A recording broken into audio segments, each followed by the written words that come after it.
So I was lying on my bathroom floor this morning, trying to work out if the stains on my t-shirt were kebab sauce or blood, or both, when a thought occurred to me. If there's food left in a house that's burning down, there's probably a point where it's perfectly cooked. It's about time I started a new series on this channel. But what to talk about? What aspect of the film industry could I look at this time? Then it hit me. It's Hollywood, baby. Oh, that is brilliant, sir. Stories of celebrities that have nuked their own careers and crashed out of Hollywood in spectacular fashion go back almost as far as movies themselves. But man, I don't think it's ever been as prevalent as it is right now. So why not delve a little deeper into their life stories, have a few laughs along the way, and maybe learn a thing or two about how not to succeed in the movie business. So, without further ado, I bring you Crash and Burn, a story of celebrity failure. And truly, we're starting off strong with this one. Celebrity meltdowns don't get much more dramatic and spectacular than Rachel Zegler, a girl who single-handedly transformed herself from an up-and-coming darling of Hollywood to one of the most nuclear-grade toxic celebrities in the entire movie industry. And how did she manage it? Well, pull up a chair and let me tell you a tale.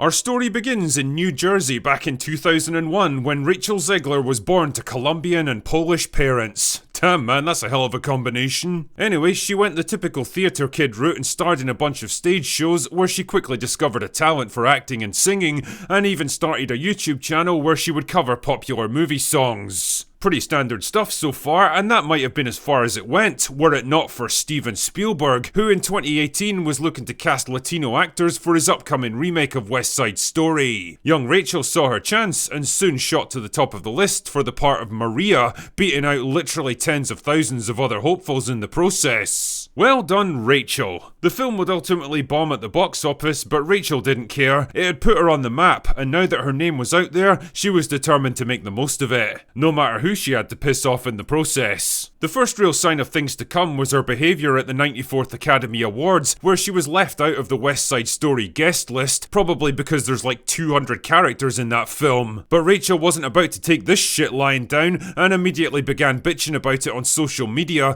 basically bullying and guilt-tripping the Academy into not just an invite, but an actual presentation gig as well. I mean, if nothing else, you've got to respect the sheer balls of this fucking 20-year-old nobody lecturing the biggest film organisation on the planet about what she's entitled to. Don't worry though, entitlement would soon prove to be a running theme of Rachel Zegler's career. While all this was going on, she'd also landed a supporting role in Shazam 2, which wasn't exactly career-making stuff, but rather the kind of easy, undemanding job that actors take for a quick payday. The thing is though, you're not supposed to say that part out loud, but that's exactly what she did during the film's press tour. What made you want to step into this world of DC heroes? I needed a job.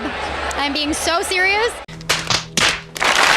It was like she had no filter, no idea of what's appropriate to say, no understanding that she was basically shitting on the film before it was even released. A film that was literally the second role of her entire career by that point. You're not quite so high that you can look down on movies like Shazam 2, Rachel. Anyway, the film would go on to flop at the box office, making 2 flops in a row for Rachel, but that's okay though because she had her eyes on an even bigger prize by this point. In 2021, Zegler truly hit the big time when she was cast as the lead role in Disney's Snow White. The powers that be in Hollywood were clearly working to position her as the next big thing. Young, talented, diverse and confident. A mini girl boss in the making, if you will. She was going to be the new Jennifer Lawrence, the face of the next generation of Hollywood starlets that would lead the industry for the next decades. Unfortunately, with all that fame and success came increased attention. People were actually listening to what she had to say now, and holy shit, did Zegler have a lot to say. Now, you've all seen her infamous red carpet interviews, so I'm not going to subject you to another tedious montage of it, but the point here is that her comments didn't go down quite the way she'd anticipated.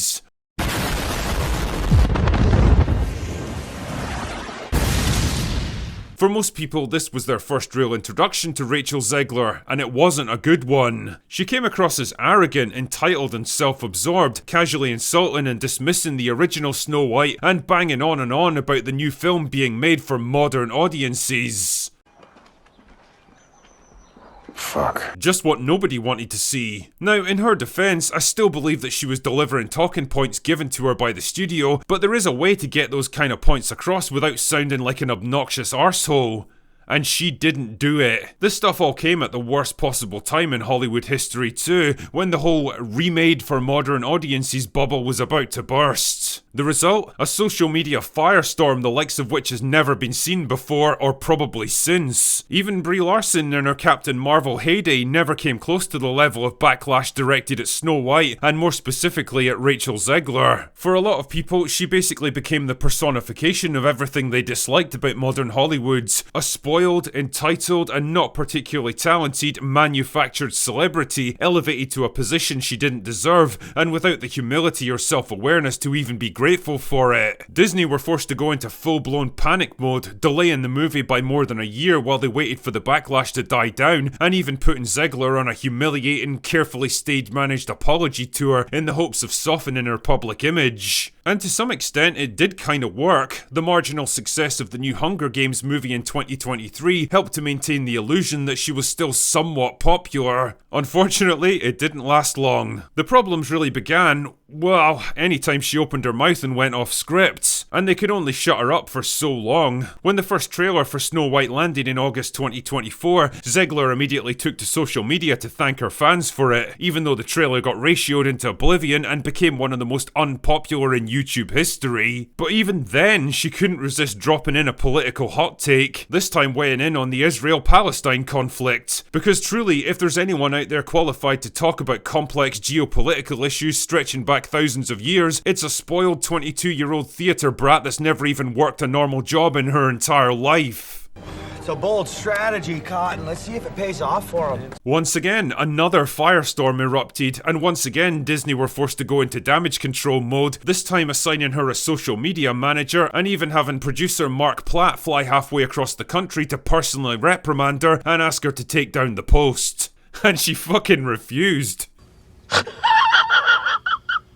You know, there's such a thing as overplaying your hand, but Zegler was trying to play before she'd even been dealt her cards. The fact is, you can only get away with being this much of a headache for the studio if you're a proven heavyweight at the box office with a track record of making serious money for the studio, and Zegler had nothing but a handful of flops and one minor success to her name. But still she didn't stop. From then on, there was just no shutting this girl up. She weighed in on everything from immigration to women's rights to the American election, and every time she opened her mouth, she drove more people away from the movie. She even managed to piss off her Snow White co-star, who funnily enough didn't share her opinion on the whole Israel-Palestine thing, and the tension between them at the 2025 Oscars was so thick you could practically cut it with a butter knife. March of 2025 would prove to be Judgment Day for Snow White and Zegler in particular. And well, you don't need me to tell you how that one went down. In fact, it became one of the biggest bombs in Disney history, getting absolutely savage reviews and losing the studio hundreds of millions of dollars. Now there was just no hiding it anymore. Zegler had basically gambled her entire career on the success of this film, and she lost big time. Oh no! What happened? Oh no, how terrible! That's just awful! How terrible! Oh no! So what was the fallout of all of this? Well, it seems like Zegler's career might be over before it even began. With an absolutely toxic public image, a reputation for causing problems behind the scenes, and no major successes to prop her up, she just doesn't have the political capital in Hollywood to absorb this kind of failure. No casting director in his right mind is going to put her in a high-profile movie at this point. She's got no major film or TV projects coming up, and seems to have retreated back into theatre roles with a West End production of Evita, which apparently isn't doing too well either. There just doesn't seem to be a way back for her, or if there is, it's going to be a very long and hard road. Rachel Zegler really was her own worst enemy in this case. She went from the darling of Hollywood, on the verge of being the next big leading lady, to an unemployable disaster and ultimately a sad footnote in movie history. A flash in the pan who died out as quickly as she began because she just couldn't learn to shut the fuck up. She really did crash and burn in the most spectacular manner, and in this case, she's got no one to blame but herself. Anyway, that's all I've got for today. Go away now.